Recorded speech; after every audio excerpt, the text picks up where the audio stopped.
Estás escuchando el podcast de la Fundación Goya en Aragón. Más allá de Goya, con Eugenia Tenenbaum.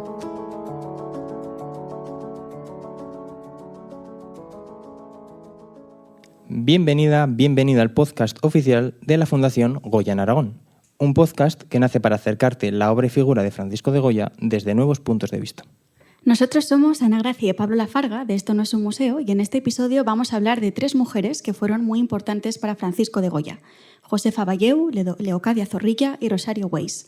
Para abordar y revisar estas cuestiones nos encontramos con Eugenia Tenenbaum. Bienvenida al podcast, Eugenia. Muchas gracias.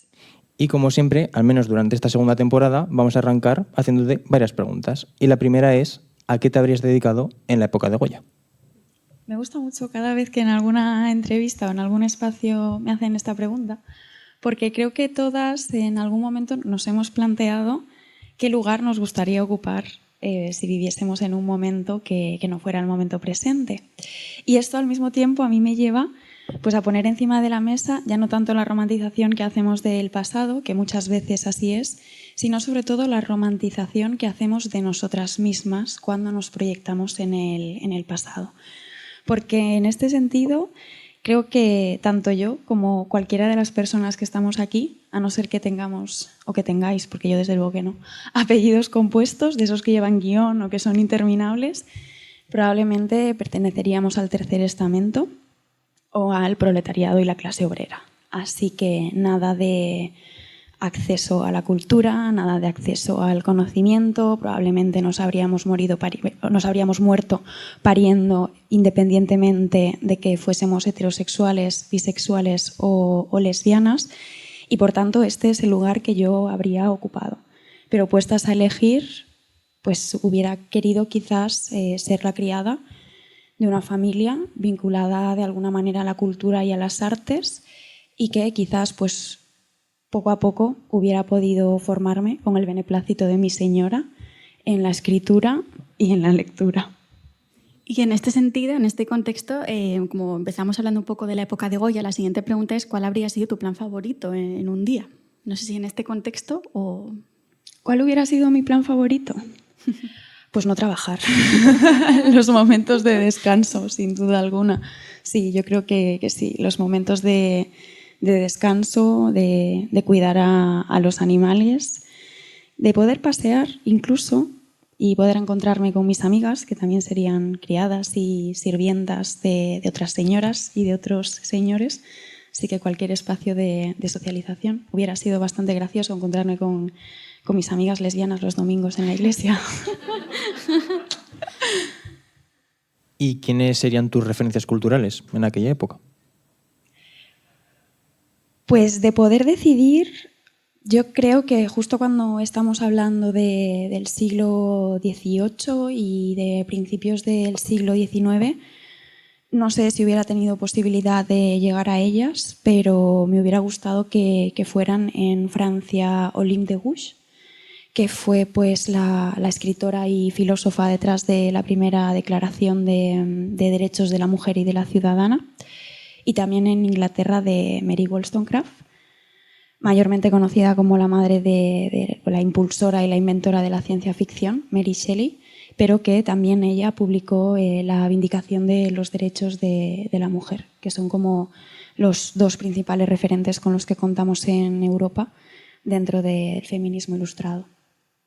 La siguiente pregunta tiene que ver un poco con ubicarnos en ese espacio-tiempo y es ¿qué ruido odiarías? El de la campanilla. Un poco como la Cenicienta, con esa campanilla incesante que no para de sonar y que interrumpe tu flujo de pensamientos, lo que estás haciendo en ese momento, los pocos espacios y tiempos de descanso, porque por lo demás a mí el pasado me produce mucha curiosidad y creo que quizás probablemente uno de los grandes choques culturales sería ese, como ya no solo los olores, yo creo que nos moriríamos absolutamente todas, estaríamos todo el rato, no sé si vomitando, pero sí como muy sobrecogidas por la intensidad y la novedad de los olores, pero sobre todo de los sonidos. A qué suenan las calles cuando no están asfaltadas, a qué suena el ambiente cuando no hay coches en las casas, a que suenan cuando en ellas no hay electricidad. Así que eso me produce curiosidad, pero lo que daría pues sería pues obviamente el sonido del trabajo. Y ya que has nombrado ese choque cultural, ¿qué objeto de la actualidad te llevarías a esa época? Esta pregunta también me gusta mucho. Bueno, esto sería, sería una tontería, porque lo primero que pienso es, me encantaría llevarme mi cámara, pero no podría cargarla. No tendría sentido llevarme la cámara y seguramente pues me quemarían por brujas si me vieran con un cacharro así, con lo cual no puede ser ningún elemento tecnológico.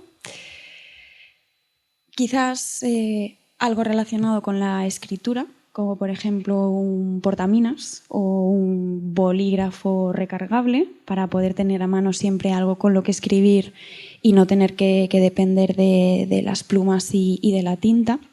Pero a la hora de la verdad pienso en cosas todavía más prácticas y creo que la conclusión a la que he llegado es que me llevaría una copa menstrual. Muy útil. Sí. Bueno, pues esta primera ronda de preguntas será para ponernos un poco en el contexto de la época de Goya y ahora sí que queremos andar un poco en la relación que tienes con él. Y la primera es si tienes un primer recuerdo de Goya. Hombre, tengo que tenerlo, pero creo que como tal no lo recuerdo. Lo que sí que recuerdo es que mi principal interés hacia él, compartido seguramente por muchas de las personas que estamos aquí, fue a través de, por un lado, las pinturas negras y por otro lado, los caprichos. Ese sería el primer recuerdo de decir, esto me interesa, esto es oscuro, esto es oscuro, así que me atrae. Entonces, ¿te gusta Goya? Sí, claro que me gusta Goya, ¿te imaginas? Que respondo que no, bueno, podría ser, pero... Ya ha pasado, con el barroquista nos dijo que no. Pero en este caso sí es cierto que a Miguel no le gusta Goya, a Miguel le gusta mucho Picasso y a mí no, entonces aquí nos hemos cambiado los papeles porque a mí sí, más que gustarme, me parece un artista muy interesante y su obra me parece muy sugerente, además de que creo que da pie a mantener conversaciones no solo necesarias, sino profundas e interesantes, tanto sobre el momento histórico y artístico que él vivió, como sobre el momento presente. Y desde una perspectiva de fuera de Aragón, ¿lo ves a Goya como un buen embajador de Aragón? Obviamente, creo que eso es algo que todas tenemos claro y creo que eso es algo absolutamente indudable. ¿Y cómo enseñarías a Goya a alguien que no le conoce? Pues yo se lo enseñaría a través del tema que hemos escogido para este podcast y también pues se lo enseñaría a través de esa visión más social y más crítica y más satírica. Creo que para mí es lo más interesante de su obra, así que sería a través de ahí. Y para cerrar ya esta ronda de preguntas, la última es ¿qué obra de Goya te llevarías a tu casa y cuál no? Bien es cierto que en esto voy a ser como en esto y en otras muchas cosas, todo hay que decirlo. Voy a ser muy, muy basicorra porque me gusta mucho el grabado de Linda Maestra, que es esta obra en la que se ve pues, a una mujer anciana y desnuda que está sobre una escoba con una mujer mucho más joven que ella, a la que quiero recordar que no se le ve la cara. Y es una obra a la que le tengo mucho cariño porque es una de las que estudié en mi TFG, en el que en una de las 3 partes pues, me acercaba a la representación de la brujería entre los siglos XVII, XVIII y XIX. Y es una obra que no solo pues, me recuerda por qué hago lo que hago como profesional, sino también creo que es muy, muy interesante porque decía hace nada pues esa visión social y satírica de Goya, pero como al fin y al cabo él, al acercarse a la brujería y mezclarla incluso de manera indisociable, ya no tanto a nivel iconográfico, sino a nivel de contenido y lectura simbólica con la prostitución, pues al final está criticando algo valiéndose de ¿cómo decirlo?, los mismos estereotipos por los cuales todavía a día de hoy nos seguimos pensando que las brujas existieron dentro del terreno del folclore y no dentro del terreno de uno de los primeros genocidios estatal y continentalmente organizados en contra de las mujeres. Así que yo creo que sería esa. Además, cabría en mi pequeñita casa y en general yo creo que escogería pues alguno de sus temas de brujas. ¿Y la obra que no te llevarías a casa? Ay, la maja desnuda, la maja vestida. No quiero saber nada de esas obras. Tampoco me cabrían en casa. Pero no, esas tengo claro que no. Bueno, pues ahora ya nos toca ahondar en la temática que pone nombre a este episodio y en este sentido vamos a hablar de 3 mujeres muy relevantes para Goya, como fueron Josefa Valleu, Leocadia Zorrilla y Rosario Weiss. Pero antes queremos hacer hincapié en el título y por qué has seleccionado Más allá de Goya. Pues he escogido Más allá de Goya porque al final lo que nos reúne aquí es él y creo que como profesionales tenemos el deber de siempre buscar un poco más allá. Y yo en concreto como profesional especializada en la perspectiva de género, por desgracia me he dado cuenta de que el interés que despiertan muchas mujeres no es por cómo fueron, no es por lo que hicieron, sino debido a los hombres con los que se relacionaron. Por eso muchas veces en mi trabajo intento darle la vuelta a esta situación que parte del sexismo y de la misoginia para aprovecharla y también pues de alguna manera no solo criticar algo, sino demostrar las alternativas que hay. Es decir, cómo partiendo de un artista tan ampliamente conocido y estudiado como Goya, se pueden poner encima de la mesa cuestiones relativas a la perspectiva de género, a la perspectiva de clase y a las teorías feministas. Y también, sobre todo, por esta cuestión de mi inquietud personal y profesional de siempre querer ir más allá, porque para mí es precisamente más allá donde encontramos las cosas no solo verdaderamente interesantes, sino verdaderamente importantes para poder entender ya no solo de dónde venimos, sino también que creo que acercarnos a los artistas sin prestar atención a las mujeres de las que se rodearon es acercarnos de forma profundamente sesgada. Y esta idea de acercarte, ¿cómo ha sido este proceso de documentación, de conocer un poco más sobre estas 3 mujeres? Porque imaginamos que no habrá sido lo mismo con las 3. Ha sido divertido, eso sobre todo. De hecho, era algo que les comentaba tanto a Ana como a Pablo estos días, esta semana, agradeciéndoles la invitación porque verdaderamente he disfrutado mucho acercándome a estas 3 mujeres, pero también se sufre y se pasa un poco mal porque te encuentras constantemente con la barrera de la documentación. Una documentación que de manera individualizada, en el caso de estas 3 mujeres es muy escasa. Luego, pues ya a medida que os vaya hablando de ellas, pues profundizaré de manera más pormenorizada en estas cuestiones. Pero básicamente te tienes que acercar a ellas a través de lo que se ha escrito sobre él y en muchos casos lo que se ha escrito sobre él, como no introduce la perspectiva de género, está profundamente sesgado de nuevo. Se aportan datos que son sumamente contradictorios. En muchos casos puedes ver cómo, en este caso, el investigador o la investigadora, también debo decir que son sobre todo investigadores los que meten la pata en este sentido, se ve precisamente pues ese sesgo misógino y machista con el que están hablando de ellas. Pero a pesar de todo ha sido gozoso y ha sido disfrutón, más que nada, de nuevo, porque demuestra que estas cosas se pueden hacer y que estas cosas se pueden llevar a cabo, y de ahí que para mí pues sea un auténtico placer poder estar aquí hoy con todas vosotras, también pues con todas las personas que vayan a escuchar este podcast en diferido, para poder pues profundizar un poco no solo en ellas, sino también hasta qué punto su presencia nos está contando cosas continuamente de Goya como artista y como persona. Dicho esto, ahora ya sí que vamos a pasar a narrar la historia de 3 mujeres y la primera de ellas es Josefa Valleu. Antes de empezar, aprovechando que estoy aquí, me gustaría haceros una pregunta que parte de la curiosidad. Claro, hablábamos de Goya como el principal o uno de los mejores embajadores de Aragón, y sé que aquí, en la educación reglada, se os habla continuamente de él, del mismo modo que también se me habló de él a mí, viviendo en Galicia, o también lo tuve que estudiar cuando me formé como historiadora del arte en Madrid.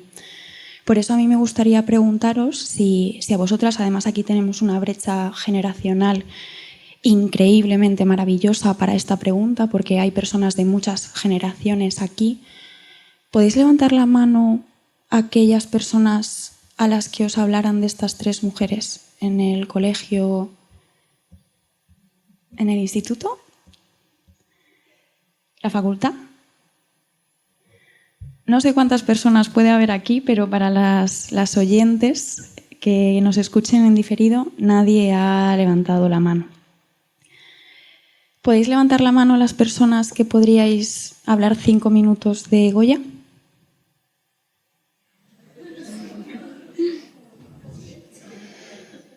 No hace falta que las levantéis de manera tímida, o sea, podéis levantarla bien, que esto no es un examen, es pura y dura y mera curiosidad. Porque fuera de Aragón, obviamente no se nos ha hablado de estas mujeres. Bien, es cierto que en la Complutense hay una asignatura monográfica de Goya. Yo no la cursé, yo cursé la de Picasso y cosas de la vida. Pero bien es cierto que a Goya tienes que tocarlo, de Goya se habla siempre y en realidad pues la única que conocía era a Rosario Weiss o a Rosario Weiss.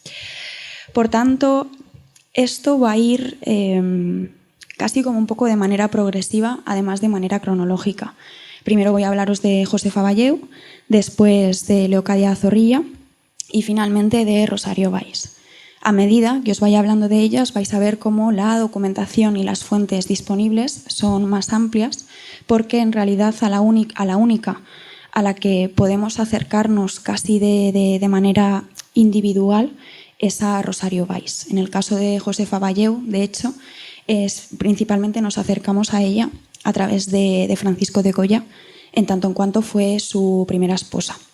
Sabemos de Josefa Valleu que nace en 1747 y que fallece en 1812, y que su padre, Francisco Valleu, fue el segundo maestro de Goya, con el que empieza a estudiar aproximadamente a los 17 años, antes de irse a Madrid a buscar trabajo y un nuevo maestro. También sabemos que ambas familias estaban relativamente emparentadas y que contraen matrimonio, en concreto el 25 de julio de 1773. Y Josefa Valleu y Francisco de Goya compartirán su vida durante casi aproximadamente medio siglo. ¿Qué sabemos de Josefa Valleu? Pues sinceramente poquísimo. Goya hace muy breves referencias a ella a lo largo de su correspondencia con determinadas amistades. Sí que es cierto que se conservan cartas en las que dice, bueno, Paca ha parido, porque hablaba de Josefa como Paca, y por eso pues a partir de ahora yo hablaré de Goya como Paco. Y espero que a nadie le importe que me tome esta licencia. Pero bien es cierto que lo que se puede extraer de esta correspondencia es que Paco la perfila como una mujer astuta, como una mujer que tiene pues, un gran sentido común y que además tiene un sentido del humor muy oscuro. Así que esta es una de las razones por las cuales podemos entender que el matrimonio, al menos por lo que sabemos, fue relativamente armónico. Es decir, no hubo grandes problemas. ¿Qué es lo que más me interesa aquí? Ya no tanto Josefa Valleu en sí, sino cómo la trayectoria de Josefa Valleu entre mediados del siglo XVIII y principios del siglo XIX se equipara con la trayectoria de miles de millones de mujeres a lo largo de la historia. Josefa Valleu atravesó entre 19 y 20 embarazos, de los cuales 14 terminaron en aborto. 6 de los embarazos llegaron a término, pero solo uno de los fetos sobrevivió hasta convertirse pues, en una personita, que en este caso pues, fue el único heredero de Goya, su hijo Javier. Estas cifras ya os escucho como quien es ese clamor de madre mía, entre 19 y 20 embarazos. Lo voy a decir en cifras para que lo tengamos todavía más claro. Entre 19 y 20 embarazos suponen aproximadamente 180 meses gestando, lo que equivale a 15 años de su vida que pasó estando embarazada. Claro, no he conseguido encontrar información sobre cuánto dura, o sea, en qué momento tiene los abortos espontáneos, si son bebés que nacen ya fallecidos, si de repente pues no supera el primer trimestre o esto ocurre en el segundo trimestre, pero para que nos hagamos una idea de lo que supone a nivel físico y a nivel emocional pasarte la mayor parte de tu vida y sobre todo la totalidad de tu vida estando embarazada. Aquí voy a citar un artículo científico recogido en la revista Historia de la Medicina, publicado en 2021, que se llama Francisco de Goya y Lucientes, Genio y Neuropsicopatología, porque uno de los mayores intereses que ha despertado Goya es sobre su salud mental o cómo funcionaba su psique. Entonces, pues esto ha levantado mucho interés por parte de la historia del arte y también por parte de investigadoras de todos los campos.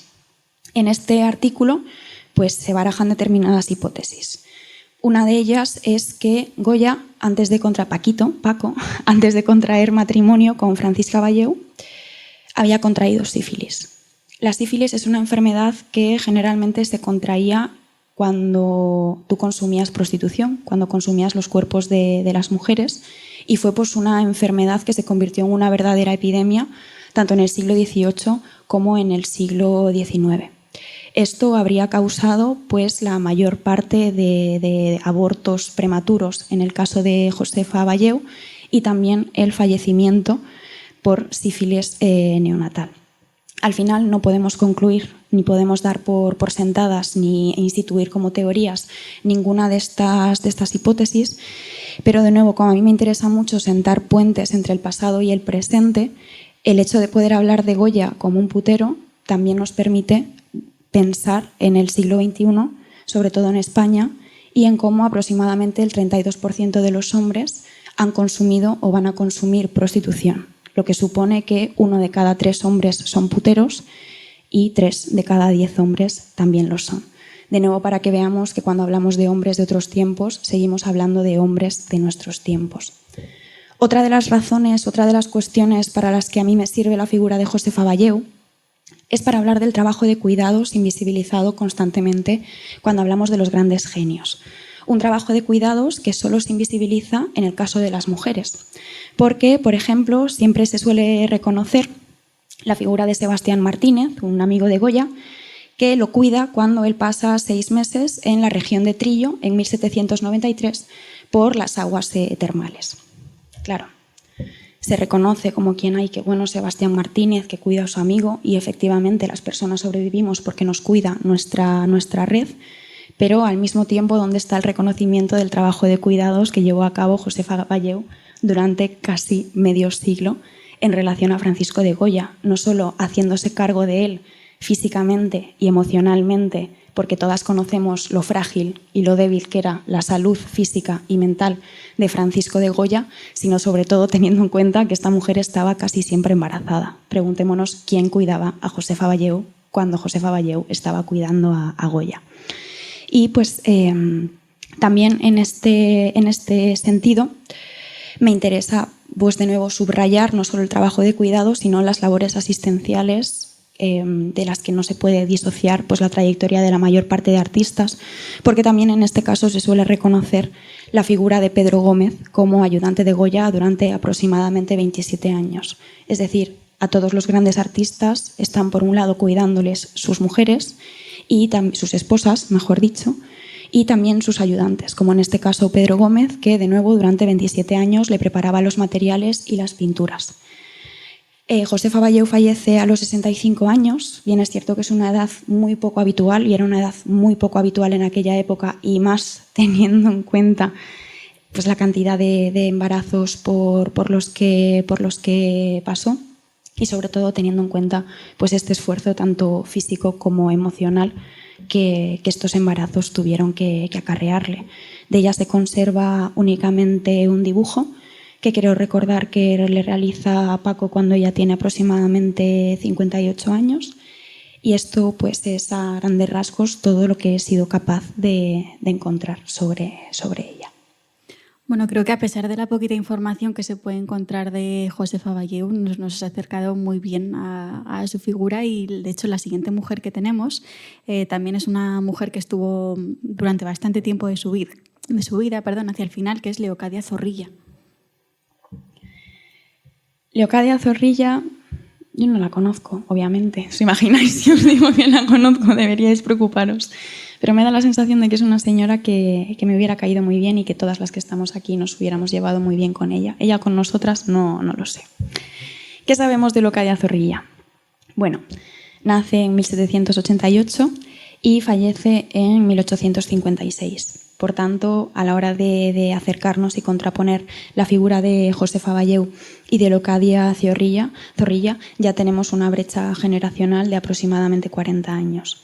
Esto también es interesante, sobre todo si tenemos en cuenta qué es lo que ocurre a nivel de derechos de la mujer en Europa a lo largo de estos 40 años. De Josefa Valleu ya os había contado pues, que era astuta, que tenía sentido común y que tenía un sentido del humor bastante oscuro.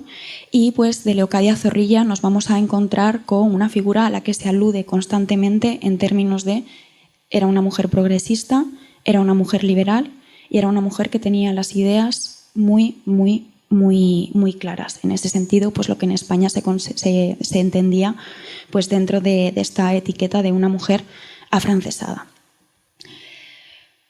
A día de hoy se sigue sin tener claro cuál fue el papel que Leocadia Zorrilla cumple en la vida de Paco. No sabemos si fue simplemente su ama de llaves o si se la puede considerar una segunda esposa con la que nunca llega a contraer matrimonio, pero permanece al lado de él a lo largo de 16 años, probablemente los 16 años más complicados en la vida del artista. Durante mucho tiempo, muchas décadas, una de las obras que se pensaba que había realizado Goya de su primera esposa, de Josefa Valleu, que está en el Museo del Prado, finalmente se ha determinado como que es probable que por cronología pertenezca a Leocadia Zorrilla y además también sabemos que es una de las mujeres vestidas de negro con mantilla que aparece en las pinturas negras, pero el paupérrimo estado de conservación debido a los sucesivos retoques pues imposibilitan reconocer sus rasgos, pero esta es una de las hipótesis que se plantean a día de hoy. Cuando Leocadia Zorrilla aparece en la vida de Goya, ella acababa de separarse de su primer marido, un señor que se llamaba Isidoro Valls, y de ahí que a Leocadia Zorrilla se le refiera como Zorrilla Valls o incluso como Leocadia Valls. Con este señor, que obviamente pues, por su apellido muy castizo, muy español nos suena, pertenecía pues, a una familia alemana dedicada al comercio y en algunas fuentes simplemente se hace referencia a que Isidoro Valls se dedicaba al comercio y en otras fuentes como que se subraya que dentro de este comercio se dedicaba a la joyería. También dentro de las fuentes, para que veáis pues, que es importante contrastar y cotejar, pero que no por ello vamos a obtener más respuestas que las dudas de las que partimos, algunas fuentes apuntan motivos desconocidos respecto a la separación, que tiene lugar alrededor de 1812 o en 1812 ya vemos que algo no está funcionando bien en el matrimonio entre Leocadia e Isidoro. Otras aluden a que el marido de Leocadia estaba lapidando su fortuna, algo de hecho bastante probable, que es pues lo que le estaba ocurriendo más o menos en paralelo a una artista llamada Angelica Kauffman, que fue no solo una de las fundadoras de la Royal Academy de Londres, sino también pues, una de las retratistas y pintoras más cotizadas de la Inglaterra y de la Italia de estos siglos.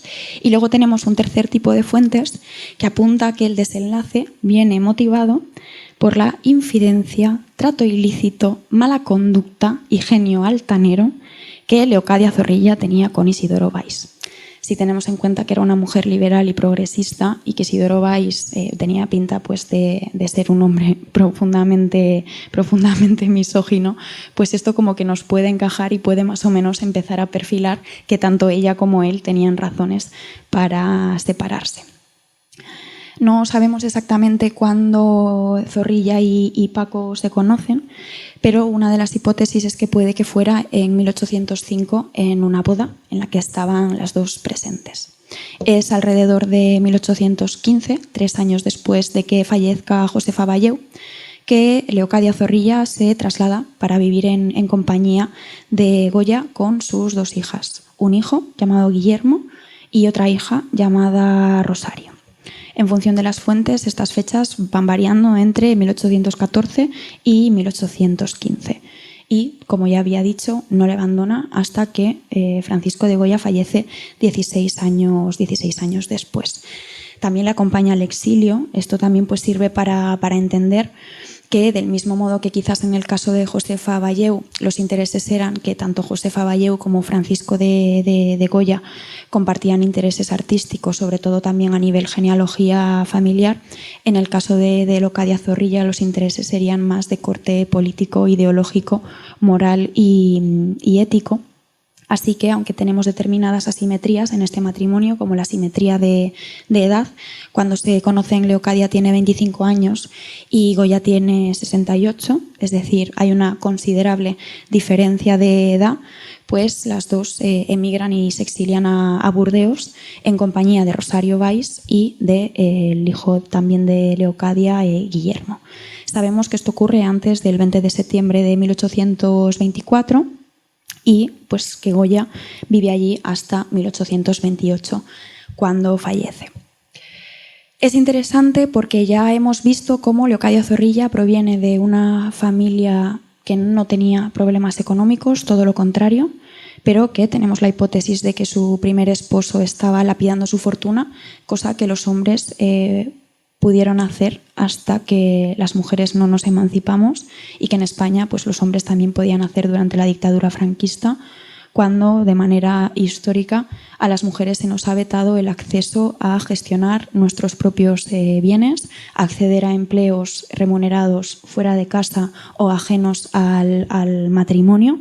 Y esto se ve claramente pues, en esta cuestión de cómo, en el momento en el que Goya fallece, el único heredero es su único hijo, Javier, que llega a Burdeos, arrampla con todo, se lleva pues, todas las propiedades y bienes a Madrid, a excepción de 16 dibujos y un ejemplar de Los Caprichos. Este ejemplar de Los Caprichos se lo queda Leocadia Zorrilla y termina ofreciéndoselo a Pierre Lacour. De Pierre Lacour os hablaré cuando hablemos de Rosario Valls.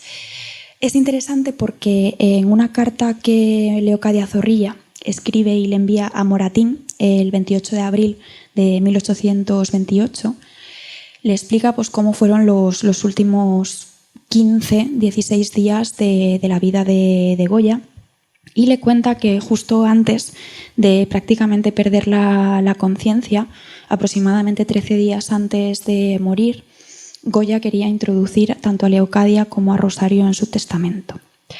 Pero en este sentido es la nuera, la esposa de Javier, Gumersinda Goicoechea y Galarza, aquí tenemos los apellidos compuestos, la que le dice a Goya como quien, no, el testamento ya está cerrado.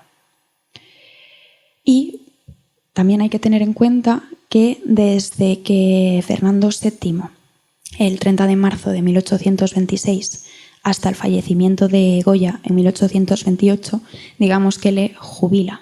Es decir, le dice, estás hecho mierda, no te voy a hacer trabajar, no te voy a hacer pintar, pero sí que te voy a mantener el sueldo, un sueldo de 50.000 reales.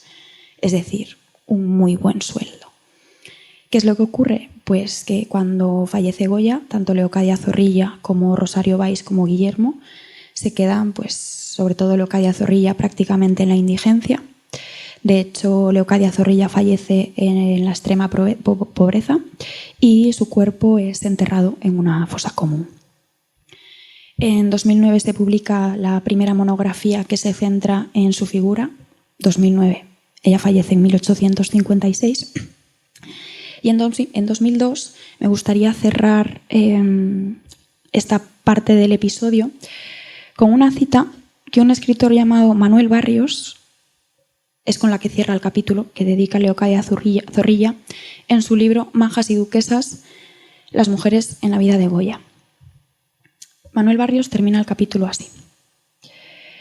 Escribió Eugenio d'Ors: Goya murió de gozo. ¿Cómo es posible que Goya, tan malhumorado y soberbio, pudiera cohabitar y ser feliz junto a una mujer, Leocadia Zorrilla, de la que se separó el marido por infidencia, trato ilícito, mala conducta y genio altanero? La respuesta se nos antoja obvia. Dios, en su infinita misericordia, arbitró el recurso de consentir que el pintor se quedara completamente sordo. Porque solo un sordo integral, como en su última etapa era Goya, puede convivir más de 24 horas con una mujer tan airada, histérica y furiosa como aquella Leocadia Zorrilla. Este texto es de 2002. Luego pues buscamos quién es Manuel Barrios y entonces pues descubrimos que es uno de los biógrafos de Queipo de Llano. Y entonces ya como que entendemos más cositas, de nuevo pues para que veamos los sesgos desde los que todas escribimos y lo importante que es, del mismo modo que yo reconozco mis sesgos feministas, que muchos investigadores e investigadoras reconozcan al mismo tiempo sus sesgos machistas. Y creo que este era la guinda del pastel a la figura de Leocadia Zorrilla. Y después de esta guinda nos queda la guinda con la tercera mujer en este caso, que es Rosario Valls.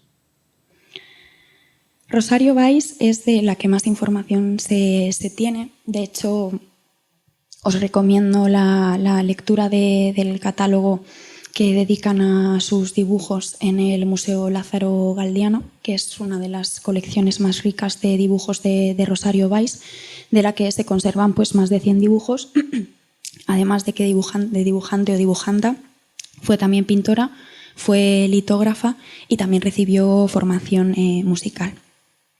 Sabemos que nace en Madrid el 2 de octubre de 1814, pero en realidad es criada en Burdeos, también en el exilio. Lo que hace Rosario Valls es, de alguna manera, pues, absorber todo el marco ideológico, progresista y liberal de su madre. Y del mismo modo que en el caso de Leocadia Zorrilla, las dos hipótesis principales es que no se sabe si fue simplemente ama de llaves, siempre son más que amas de llaves, y no en un sentido sexual ni sentimental, sino de nuevo el trabajo de cuidados que soporta la creación artística, o si además fue la segunda esposa sin llegar a casarse. En el caso de Rosario Valls, diría que todas conocemos, pero por desgracia no todas lo conocemos. Siempre está ahí como la hipótesis de si era hija de Goya o era hija de Isidoro Valls. Lo más probable es que fuera hija de Isidoro Valls, pero también era la niña de los ojos de Goya. Podemos imaginarnos también que Paco, después de haber perdido a tantos casi hijos y casi hijas, pues se le hacían los ojos chiribitas con Rosario Valls, y entonces es él quien se encarga de su educación cuando Rosario tiene 7 años, y entonces empieza por un lado a enseñarla a escribir y por otro lado también a enseñarla a dibujar, y en una carta a Leocadia Zorrilla se refiere a Rosario como mi Rosario. Y también por otro lado en una carta a una amistad llamada Joaquín María Ferrer, que es una de las más citadas cuando se habla de esta relación paterno-filial o cuasi paterno-filial entre Goya y Valls, se cita la frase de: quisiera que usted la tuviera como si fuera una hija mía. Ya os he contado que crece en el exilio de Burdeos, que aprende a dibujar y escribir a la edad de 7 años, y también entre mayo y septiembre de 1824 se forma con un arquitecto llamado Tiburcio Pérez Cuervo, con el que aprende a emplear el difumino y la tinta china. Además, en 1825, aquí es donde entra Pierre Lacour, se forma en la escuela gratuita y pública de este pintor, donde se acerca pues al realismo que la caracterizó a lo largo de su vida. Se suele pensar que Rosario Valls se dedica predominantemente al dibujo por varias razones. Una de ellas era porque estaba excelentemente dotada para el dibujo, otra que su obra tiene muy buena acogida, por tanto, si algo te permite vivir, ¿por qué vas a dejar de hacerlo? Y también porque el dibujo es una práctica mucho más asequible y económica que la pintura. Yo aquí añadiría una cuarta razón, una cuarta hipótesis, y es que era mucho más fácil dedicarse al dibujo siendo mujer que no además a la pintura.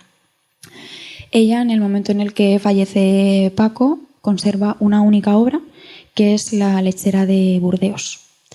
Esta obra permaneció pues, durante más de un siglo atribuida en exclusiva a Goya, pero la investigadora Guadalupe Echevarría publicó un artículo y una investigación en la que prueba la coautoría de la lechera de Burdeos entre Goya y Weiss, de manera que es una coautoría compartida. Por desgracia tuvo que venderla para poder sobrevivir y la obra terminó en el Museo del Prado.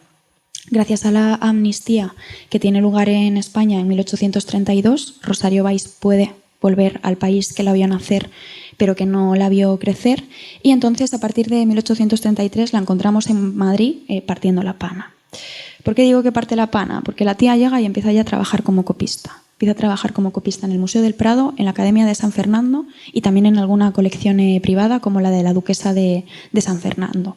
Y además está cultivando la miniatura, el retrato a lápiz y la litografía. Ella no se queda tranquila y desde 1834 hasta aproximadamente 1842 participa en las exposiciones, en todas las exposiciones anuales organizadas por la Academia de San Fernando, que no es poca cosa, y también del Liceo Artístico y Literario de Madrid. Aparece además también citada de manera muy elogiosa como autora de los retratos con los que se ilustraron algunas ediciones de Mesoneros Romanos, Larra, Espronceda y Zorrilla, nombres que seguramente nos sonarán mucho más que los de Josefa Valleu, Leocadia Zorrilla y Rosario Weiss, por lo que sea. El 21 de junio de 1840 es nombrada académica de honor de pintura de San Fernando por todos sus logros y sus éxitos. En 1841 su obra El silencio es premiada con una medalla de plata en Burdeos, pero aquí citaré a Estrella de Diego para hablar cómo todo el circuito de academias, salones y exposiciones lo que solían hacer era darle medallas de bronce, de plata o de oro a las mujeres para que se contentasen, mientras se les imposibilitaba que trabajaran verdaderamente para poder sobrevivir. Como quien, yo te doy una medalla de plata, pero no te voy a hacer ningún encargo porque tu trabajo es estar en casa con tu marido y con tus hijos. Sea como sea, el 18 de enero de 1842, después de haber cosechado tantísimos éxitos, después de ser ya académica de San Fernando, gana la plaza de profesora de dibujo de Isabel II y de su hermana, la infanta Luisa Fernanda, con un sueldo de 8.000 reales al año. Recordemos que Goya cobraba 50.000. Es interesantísimo porque en todas las fuentes que he consultado, siempre que se menciona que ella gana este concurso, es decir, no se lo regalan, siempre se alude a que, bueno, que sus amistades liberales, sus amigos liberales, la apoyaron, como si ella no se lo mereciera por sí misma. También, sobre todo, pues para que tengamos en cuenta la importancia que se le dan a las amistades cuando estamos hablando de ellas y la poca importancia que se le dan a las amistades cuando estamos hablando de ellos, ¿no? De repente el genio surge y los genios no tienen amistades, para los genios no existe el enchufismo y por lo que sea, para ellas siempre se tiene que compartir su mérito y sus logros con esta cuestión de las amistades. También aquí cito cuál es la razón por la cual Isabel II y su hermana debían aprender dibujo y pintura.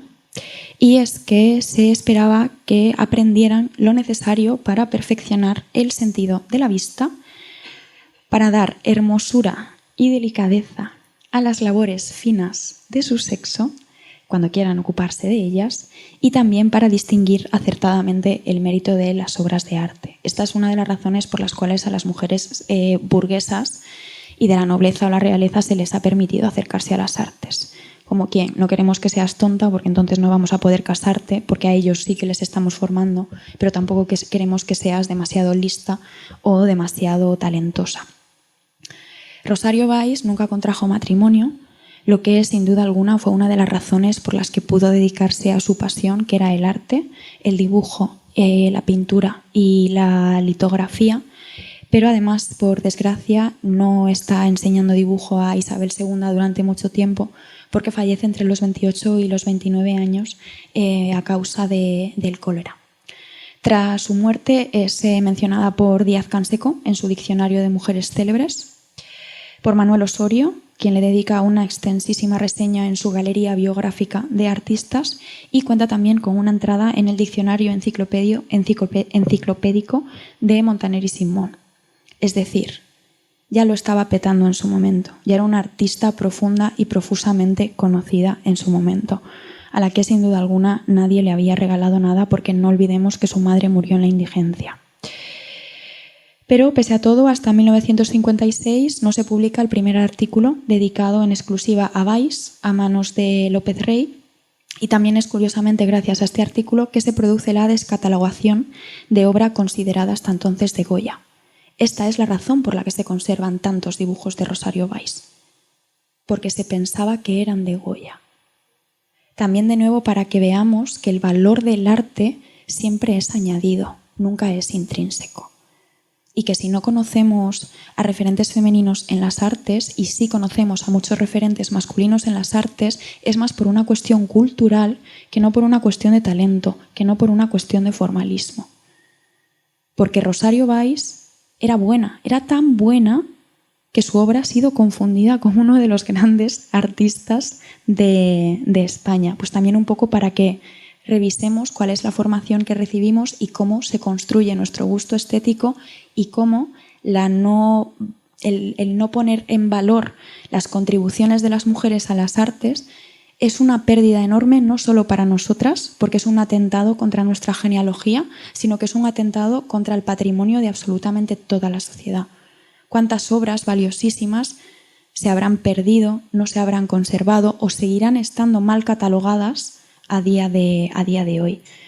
Para que luego pues haya personas que digan que no ha habido grandes artistas, que las mujeres nunca hemos hecho nada, que las mujeres no venden, que lo que hacen las artistas no interesa.